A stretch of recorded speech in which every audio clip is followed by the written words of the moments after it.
Welcome back to Drop the Mitts Hockey Podcast, brought to you in partnership with Prime Time Productions. We are here with Providence College forward Riley Duran and Bruins prospect for that matter. Riley, how you doing, buddy? How's the college year going? How's life been? Been good. It's ready to get going with the season. Playing a couple days now, so kind of been a long preseason and ready to get the games going. Yeah, obviously you gotta, you lost a couple players, couple good guys, Parker Ford. Obviously we were just talking about, Pat Moynihan going to Notre Dame. What is your guys' expectations for this upcoming season? Yeah, I think we'll be a different team. We got four lines this year that can really go. Um, we had some good transfers come in, and our freshman class looks really solid. So we'll see how it goes. But yeah, I just think we're not gonna beat teams for nothing, but I bet we'll win games 2-1. We're just gonna find ways to win games. Yeah, man. I'm looking at your elite prospects page right now. First year Providence, 29 games played, 8 goals, 12 assists, 20 points. Coming into your second season here, what are you looking to build off of that from? How are you trying to improve? Maybe get some more points. What are you looking to build off of last year? Well, last year it was battling injury, so it was kind of in and out of the lineup, and kind of learned a lot for myself after doing that last year. And yeah, I'm looking just to play and see how that goes. It's, being an older guy now, just gotta get used to having kind of that thing that's like, all right, it's your time to go. And like when the big goals come, should be one of the older guys, and hopefully it is one of the younger guys. But just that more responsibility I'm excited for. Yeah, obviously the Hockey East is fucking loaded this year. Yeah. A lot of people coming in. What some of the teams that Obviously, you got the BUs, the BCs. What is your favorite barn to play at? Besides Providence, like what are there any barns that are like wild with as far as like student sections go? Any others that are like more hostile than others? Um, my favorite rink is probably I like playing at the Conti Forum. I like playing at BC just because my whole family goes, all the people from my town Yeah. go. That's cool, but probably the most nuts one is UMaine. No Really? shit. Oh my god, they Well, like that's all they fucking got up there. yeah, That's true. Yeah. their like upper deck kind of thing is like right at ice level, Yeah. so it feels like people are like on top of you. So it's really cool. That's all they got up there, but Oh, that's yeah, sick. it I is a got I really, gotta really catch a cool bar. UMaine game this year. Yeah, it's nuts. I never would have thought UMaine. Honestly, that was like one of the last I thought. I even would have thought like UVM. Yeah. No, Well, they'll they're always all be there. stoned, dude. Yeah, they don't know if they're playing watching hockey or watching basketball. Yeah, they don't know. Yeah. Uh, yeah. You mentioned your family's from the area. You're from Woburn. I want to talk to you about obviously you got drafted 6th round 2020 to the Boston Bruins. Can you talk to us about what you remember from that day, like the process leading up to it, and then finally hearing your name called? What was that like, dude? Like for both of us, we're both from Mass, also, so like obviously it's surreal to even think about. What was that experience like for you? Yeah, it was unbelievable. Just being a Bees fan my whole life, and just got to Youngstown. We were probably a couple weeks in, and I had talked to a bunch of teams, but kind of didn't want to get my hopes up too much because you know just so I was going through that day. I was with my Boston buddies I was playing with in Youngstown. We went golfing and just trying to distract myself. And finally got home. Probably like the start of the 5th round. We watched for a bit, went out, ate dinner, and then I got a call. And yeah, from there it was pretty cool. It was just so crazy just to think about that. And I did talk to them a bit, but not as much as I thought. And yeah, it's really truly dream come true getting picked, but especially by Boston, it was like, Yeah, that's unbelievable. wild, dude. Yeah. I can't even imagine. Yeah, man. Like mentioning too that you were a Bruins fan for your whole life growing up. Did you have anybody specifically like in that era of Bruins hockey that you watched a little closer than others to kind of learn little, like intangibles from their game? Just kind of try to model yourself after them. Yeah. I would say like honestly, like my whole life was Bergie. Yeah, yeah. You kind of gotta just think about that and like how he plays. He's so poised, but you also gotta go back to like the 2011 when they won the cup, and it's like that fourth line with like Kelly and all them. Fuck yeah, dude. So They lit good, it up dude. in the playoffs that year. That was really cool, and just kind of that hard nosed Bruins mentality is just kind of where I try to frame my game after. Yeah. That's still one of my all-time favorite lines. That Oh fourth yeah. line, like there will never be another line like that. It Especially was, like just, first thing that comes to mind is fucking Greg Campbell breaking his leg blocking I that know, shot, yeah, man. That dude just does not want to come off the ice. Like that fourth line was unbelievable. But sure. going back to your draft experience, what were the other teams that you had talked to, and did you have any like bizarre interview questions? We ask like pretty much everyone we talk to. Like we've had some pretty hilarious ones where just outlandish draft questions from like GMs, and I'm wondering if you had any of those experiences. Um, not that I remember. Like I don't know. I just wasn't that like crazy. I've heard some crazy ones too, so I can't really relate to like the nuts ones. But I just remember like a couple of teams. It's just it's kind of like personal in a way, and it's like they really break you down and tell you you really got to get into it because they want the right answers and they want Right. the true answers too, and they know if you're telling the truth or not. So it's kind of like, yeah, those were pretty nerve wracking. Yeah. Yeah. Like you're like, oof, oh my god, I got away with that one. But yeah, it was really cool, that whole process. Yeah, I was trying to remember who was the Sully. Who was the one with Stevie Y? He was talking about pot smoking and whatever at the time that he smoked pot, like literally as a teenager, and Stevie Y brought it up. Like, can you imagine that shit, dude? I'd be fucking shitting myself. I I know. think it Just was like a Stevie. college kid too. Yeah, like Stevie Yeah, Yeah, Y out of yeah, everybody dude, I asking you can't that remember. question, Like, like fuck. can you imagine how much that would like just throw you off your game? And then he He was just like probably would go back into hockey stuff, and your brain is just in a fucking blender. yeah, like he Like, was probably from Vermont.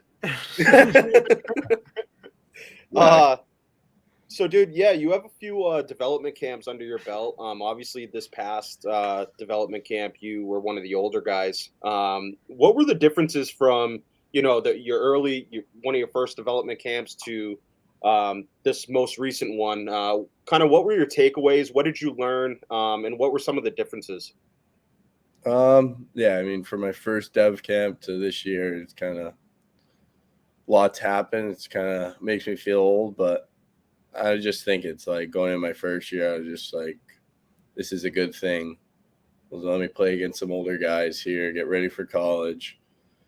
Then this year, it's just kind of like, all right, let me lead in a way and just kind of be a role model to the younger guys because I was in their shoes. And yeah, just that whole week is just trying to get better. You're in midsummer, just trying to get in shape again after not doing practice since what was it, like 3 or 4 months. Yeah. You're just trying to get going again, and that after that it's kind of off from there. It's like, all right, it's season mode now. And yeah, it was really, that week is just unbelievable, being from Boston too. It's just, Yeah. if I need anything, I can drive home 15 minutes and home Yeah. 15 minutes. Mom makes dinner and then come back and Yeah. showing Dude, all the boys around the north end. It's cool. Yeah, I remember. So kind of funny story. So literally, I went to development camp for the first time like ever, and I was literally had no idea what I was doing, just watching you guys, whatever. So I won't name names, but like I was left by myself there, like up in the media room. I'm sitting next to like fucking Joe Haggerty and like Connor Ryan, Tyan. I had no idea what I'm doing. Yeah. And we go down to the locker room, and I'm just like looking around like fucking lost. And dude, I saw you just chilling there. I was like, maybe I'll go try to interview this guy.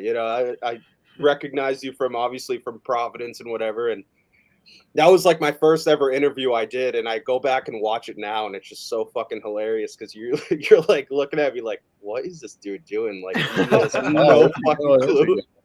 So it was so funny because everyone's obviously crowded around like all the other, whatever, and I just was like, you know what? Like I'm gonna go see what Riley's up to, and yeah, obviously came a long way, but I thought that was hilarious. It is funny. Yeah, man. So you mentioned the off season too. So like obviously the 2 to 3 months, kind of away from the game a little bit.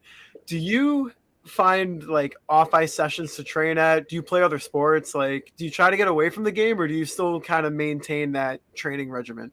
So I'd say like the springtime here, kind of try to stay off the ice.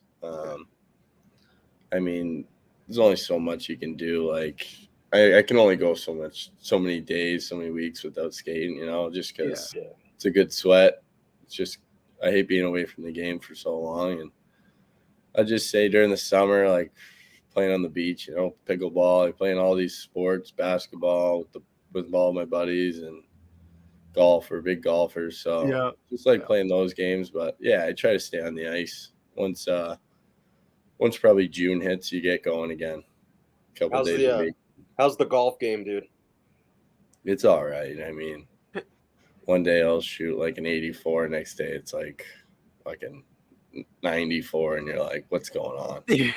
I'd be amped up to shoot a 94. The most frustrating sport in the world, dude. Yeah, one day you're having a blast, and then the next day you're just like, get me off of this course right now. I just like being honest. I like the compete of it. That's the thing. You're in off season. You and your buddies are, all right, let's pay for dinner. Who's paying for dinner tonight, Yeah. What's your favorite course to play at in Mass?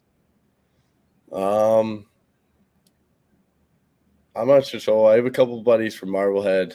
My buddy Kyle Fury, he played with me from like club growing up all the way through high school, juniors. He's a member down at Tedesco Country Club. Oh, nice. Down in Marblehead. Oh, it's beautiful down there. So if I'm nice to him, he'll bring us out there. But yeah, that's probably one of my favorite. Love going down there. Beautiful down there too. Yeah, my brother-in-law's from down there, and he's played down there. He hasn't invited me yet, so I guess I gotta be nicer to him. But you gotta break 94. That's what you gotta do. that ain't happening. Bring out a hockey stick. Yeah, dude, it's a Happy Gilmore. I'm still rocking my my top flights from about 10 years ago, so it might need an upgrade. But this past summer, you skated at you were playing with the Mike Hardman, all those guys. Dude, the school is literally, what school is that you guys were playing at? Why can't I think of the name of it? Their Academy, yeah. So obviously you got to play with all those guys, in that summer league. I got the chance to go watch you guys a couple times in that small ice surface.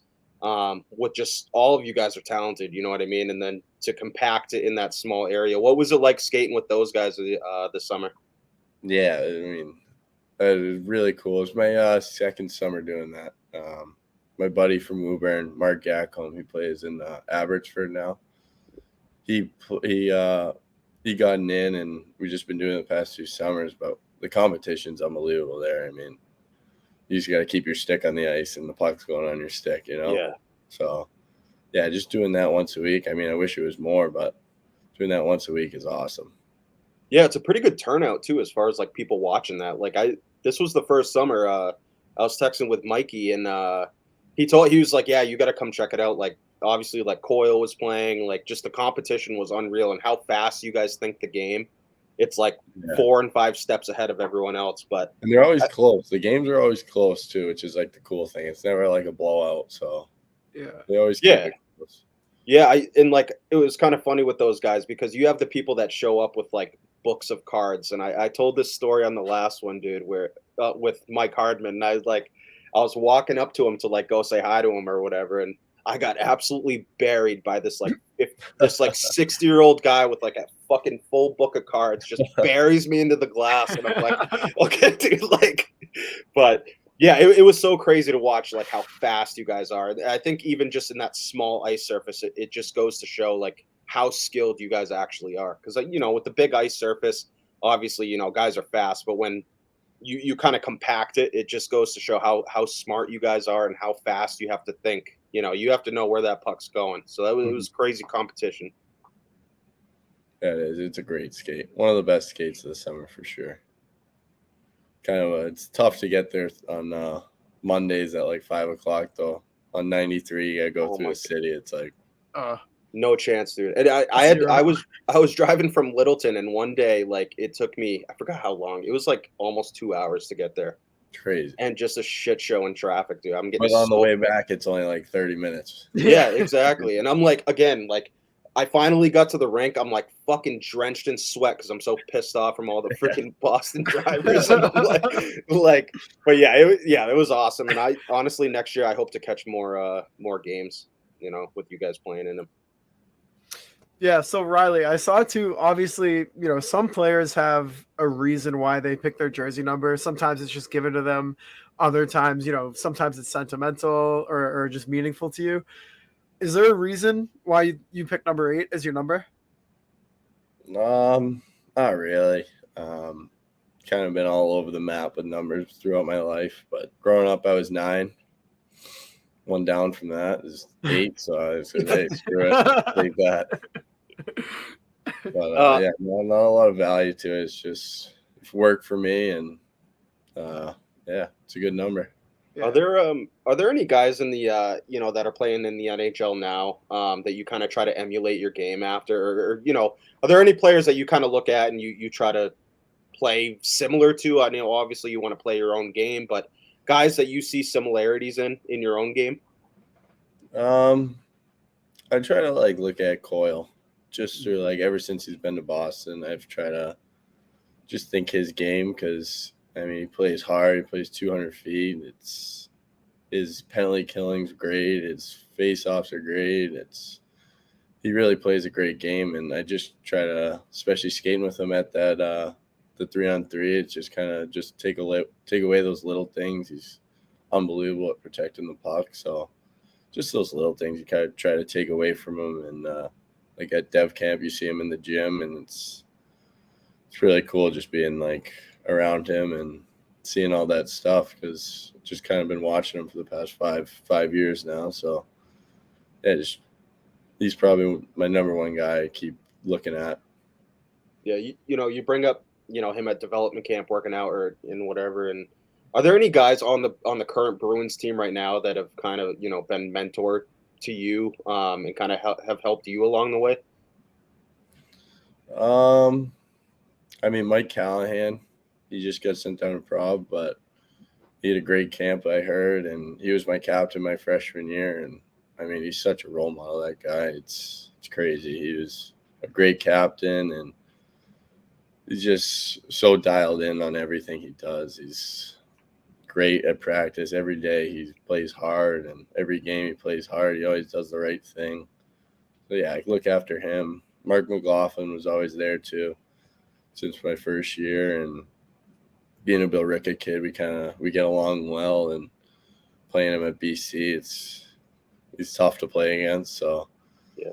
just all of them, it's really cool being around all those guys. And once in a while, we'll see those guys roaming around at night around here, and just to hang out with them is pretty cool. Sully, you got any other question? I I I got got a I got nothing else, Chris. If you got something else, I have a few more questions. I saw that you played in the World Juniors, obviously, and you put up really good numbers through 5 games. What was it like playing in that tournament? Because obviously, like, I think it's a bigger tournament for as far as like kids from Canada, but I know, like, obviously, hockey fans in general are. I know for me, I love watching that tournament every year. Sully, the same thing. What was it like playing in that tournament? Obviously, you're playing dudes from all over, different countries, the best of the best. What was it like playing in that tourney? Yeah, it was really cool. I mean, it was unbelievable playing with all those guys too, like Nyes, Cooley. Like Mhm. it is really crazy. Growing up, never really kind of stayed local because what do you got? You don't got to leave Boston to play good hockey. Right. So that was actually my first time ever going to Canada, and then we're playing against the Swedish team, and people are speaking another language, and you're like, "What the hell is going on?" They're chirping you in different languages. Yeah, I'm like, I don't know what that means. Yeah, it was cool being around all those guys, and especially it was a little weird because it was in the summer, but yeah, it was unbelievable just playing playing against those guys, practicing with those guys. It's really cool. Yeah, you got the chance to. You played against Bedard, right? No, I never played against them. Oh man, We, I was gonna say because they won gold that year, and I didn't know if you guys had played Canada. I kind of was looking quick, but I didn't know if you had the chance to play against that guy because he's obviously we got right upset now. pretty good first round. Yeah, We lost to Czech. It was a good game, but some the big games were boys, they trapped us pretty good. yeah, the games were fairly close, and like I said, you put up good numbers through 5 games. But yeah, all the names I'm looking down that roster. You mentioned Cooley, Nyes, Luke Hughes, Brock Faber. Like that was a It's an loaded insane team. list. Yeah, that's Yeah. insane, dude. Yeah, it was really cool being in the locker room with those guys, and I've never really played with them or against them my whole life, and then we went to camp together, got along well, and yeah, it was a great tournament. Coronado was on that too. Yeah. Oh yeah. He lit it up at Harvard too. He was Yeah, nasty at Harvard, dude. I think he'll have a good year this year. Yeah, Yeah. I think he's still in the running to make that Flames team. He hasn't gotten sent down yet. he's been ripping it on the power Yeah. play. Yeah. Well, hey man, honestly, we can't thank you enough here at Drop the Mitts for for you joining us. Unbelievable. I know you guys got a busy schedule and you got, your season coming up, so we appreciate you taking the time, and we wish you nothing but the best, and we wish you best of luck this year. Thanks, guys. Thanks All for right, take- having me. Yeah. Thanks, Riley. Good luck with everything. Yeah, thanks, bud. Yeah, you too, Appreciate man. you. Take care.